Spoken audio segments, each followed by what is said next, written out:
You're listening to Welcome to Eloma, a podcast for highly ambitious dreamers who get shit done. I'm your host, Kiley Peters. This is a space where we talk about managing seasonality, both in your business and in your life. So this is just a solo cast. You got me today. And I've been thinking about this topic a lot lately. I was actually recently speaking with a fellow small business owner, and they had asked me about goal setting, which I love talking about goal setting, but it can be, there's a lot of layers to it. And so naturally I said, it depends on what you want. And it also depends very much on the seasons of your business and of your life. And so that's something that I think we should keep in mind is our seasons. And, what do I mean when I say seasons? So for anybody who's been running a business for a while or just been working in business for a while, you know that there's seasons that exist in your business. There's seasonality, like agencies tend to be slower in the summer. Anyone who works in retail goes crazy in Q4. What do summers look like for moms or for kids or et cetera, when kids are out of school? Like there's just all kinds of seasons when it comes to the work that we do. But one of the things that I think that we fail to consider as much is the seasons of our life. So I just finished reading the book 10 Times is Easier Than 2 Times by Dan Sullivan and Dr. Benjamin Hardy. And for those who have been listening to me for a minute, I love everything. Well, I shouldn't say everything, but I love the way that Dan Sullivan thinks, and I love his books. And so I just finished reading this book. And one of the quotes that I like to listen to audiobooks, and then I pause them and I make notes in my notes app on my phone. So I have this whole library of book notes. So I paused the book and I documented this. He said, goals don't kill entrepreneurs, timelines do, or the deadlines that we put on ourselves do. And that just really resonated for me because I love setting goals. I set a lot of big goals. Some of them are quite arbitrary and irrelevant in many cases. And I have to check myself because sometimes I think I get carried away with goal setting. And I think it's worth discussing, because if we're trying to have, as entrepreneurs, if we're trying to have the ultimate flexibility and autonomy and ownerships of our lives, then what is the balance between the goals we set for ourselves and the timelines we associate with them? So one of the things this book also talks about is it says like, okay, so often we talk about goals in terms of income or revenue, et cetera, because that's easy to measure. So let's just start with that as an example.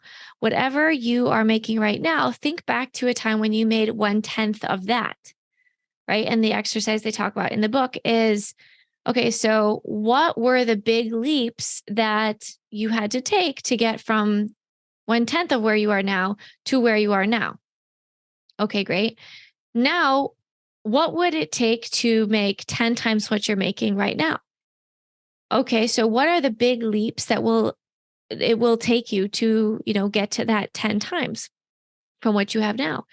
And, initially, so if you were to say let's just say you're making $100,000 now, and then you're 10 times is $1 million. And it's like, oh my God, that $1 million a year, that's a lot of money, right? And some people are making that, and some people will never make that. And some people need to set the goal to make that. But that can be really intimidating. And as I was thinking about that, I was like, well, I definitely that wouldn't be a good idea to try to grow that fast in a year or 2 years. And then I started thinking to myself, I was like, why am I putting these arbitrary deadlines on this? Like, could I make $1 million, just using that as an example in my lifetime, like in a year's time? Probably, but it's not going to be next year or the year after that, but it's probably a lot sooner than I think it is. And so what I realized is I start putting these timelines on myself, and there's no real reason to them.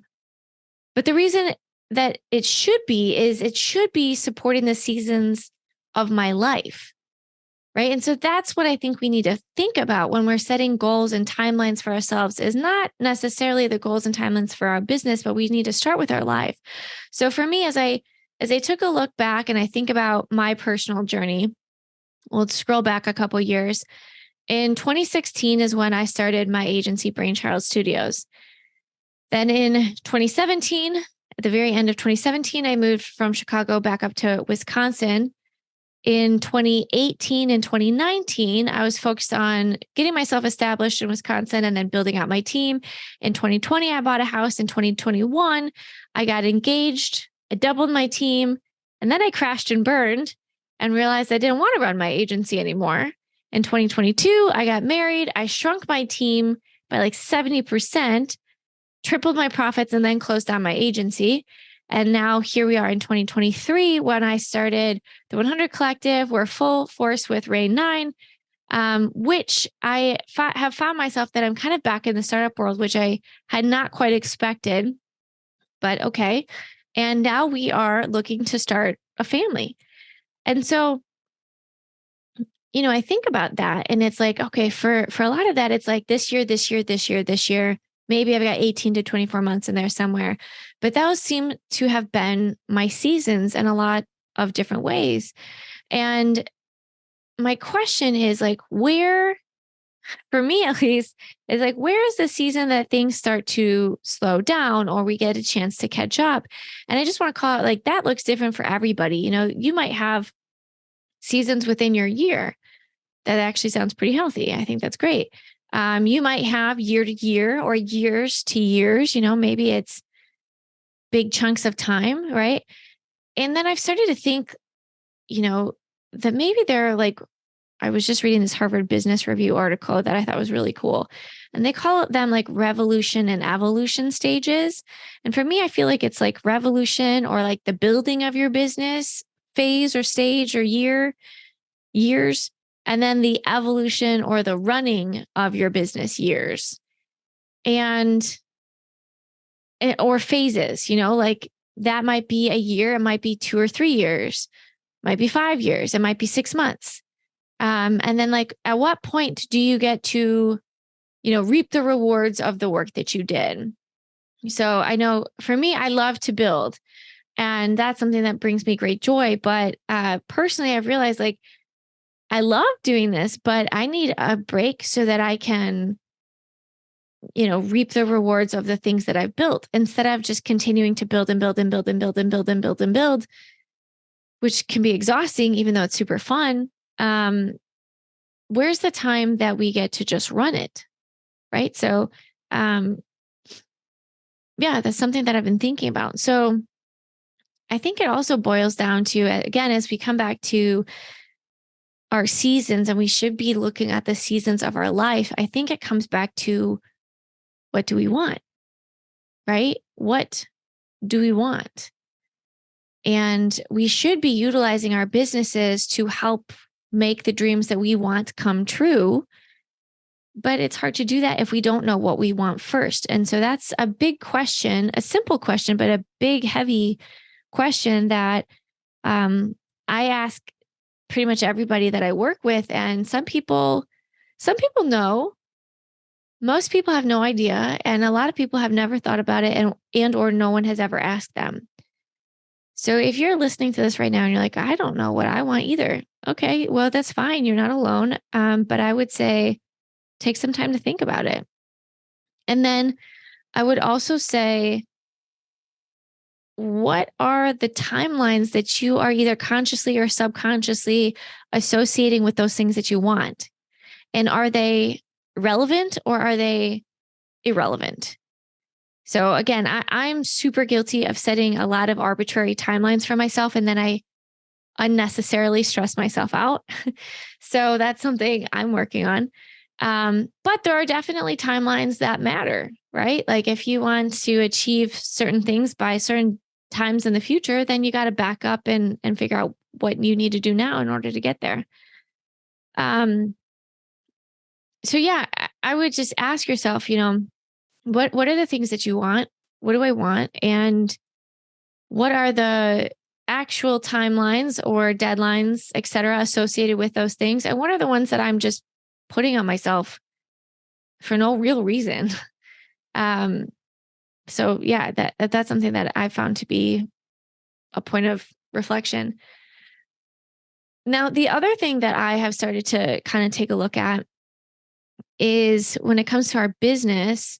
Yes, each of our businesses is different, and each business has different seasonality based off of your audience and the things that you sell and the problems that you solve and all those good things. But the other thing that I've started to realize, and I don't have real hard facts and data or research that backs this up, but I'm going to be looking into it because I really think that this is quite interesting. So I want to talk about like the first few years of building your business, right? I think that year 4 is when things really start to click. So this is my theory.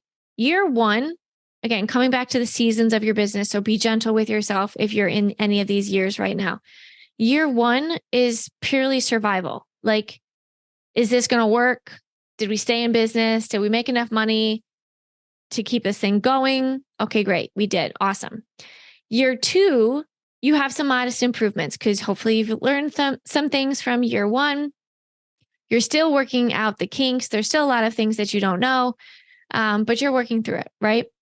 Year 3 is the first year that you have 3 data points, which means you can start to look at averages, right? You can't make any big sweeping statements off of 1 year of data or even 2 years of data because there's no opportunity for a real average. But year 3 is when you start to get 3 data points and you get to really start to understand the seasonality of your business patterns. You start to get some systems in place, which starts to increase some efficiency. And then year 4, I feel like year 4 is when, generally speaking, we start to iron out those shortcomings. We get the right butts in the right seats.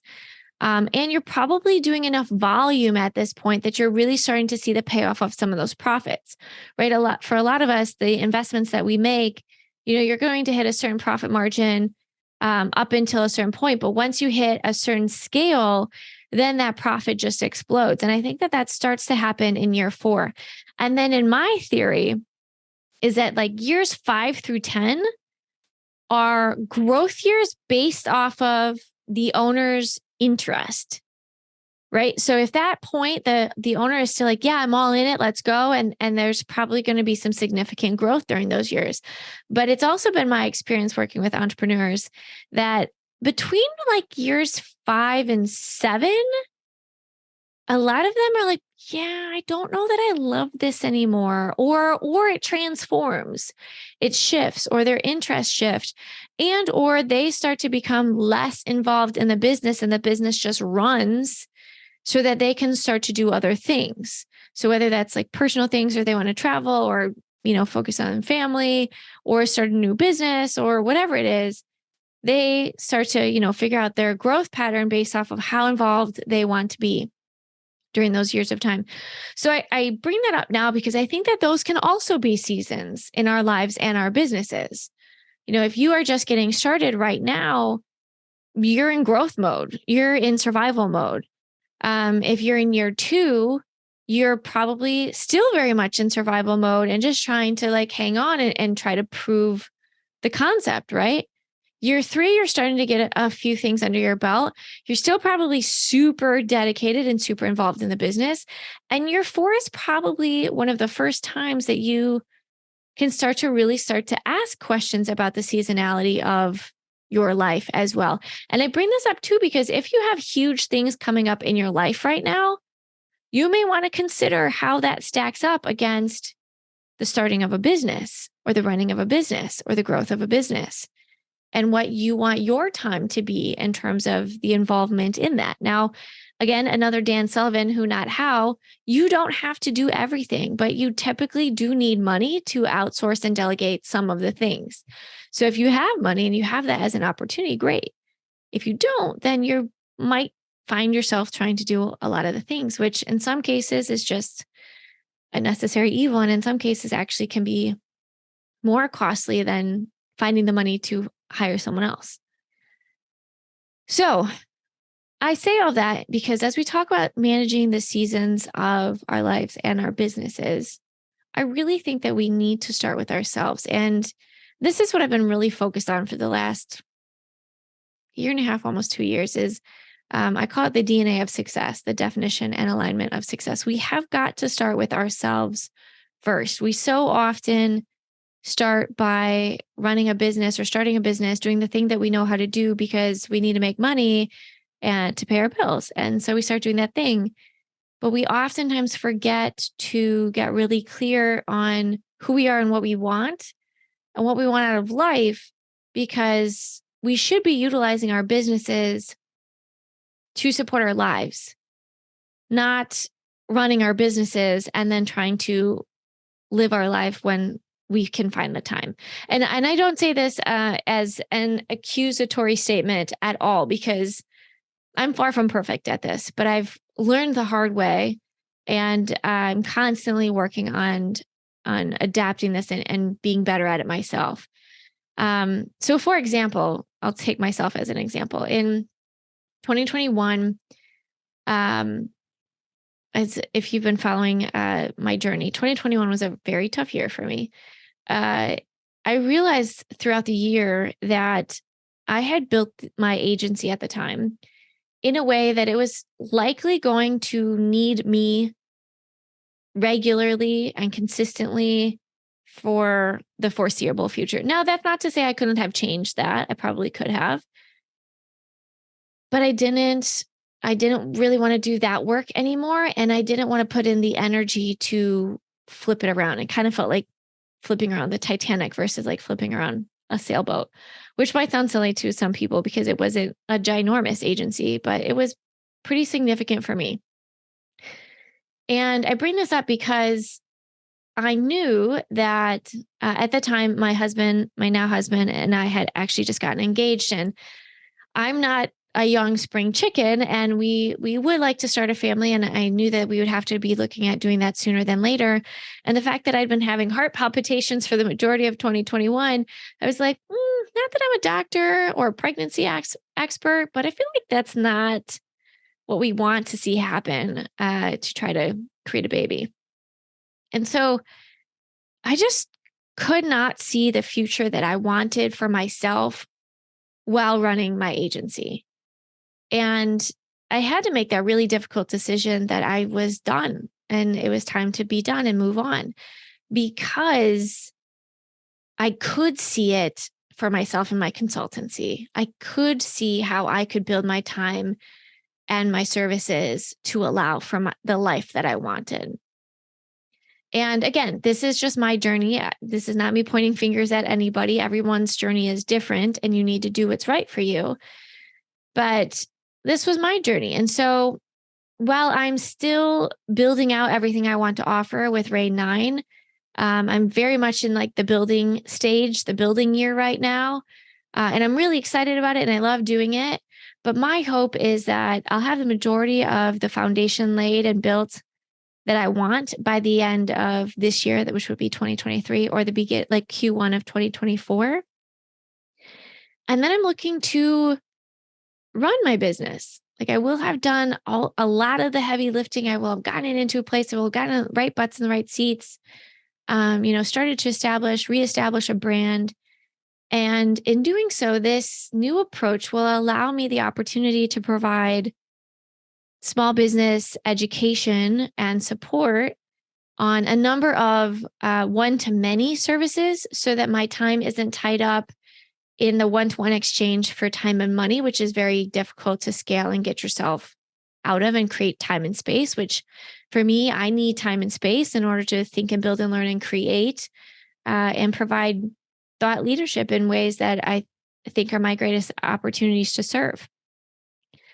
And I also need time and space to start a family and be able to really give myself that gift of being able to dedicate time and energy to this next season of my life. So as I, reflected back on this, I realized as a lot of people spend, their 20s and maybe even early 30s, the last 8 to 10 years of my life have really been focused on building my career and my businesses.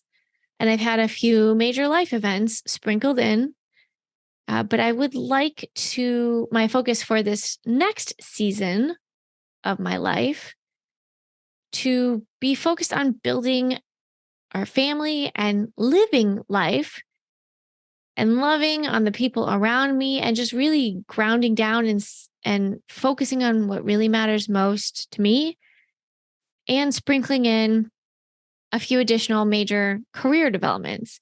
So I love my work and I've got so many things I want to do.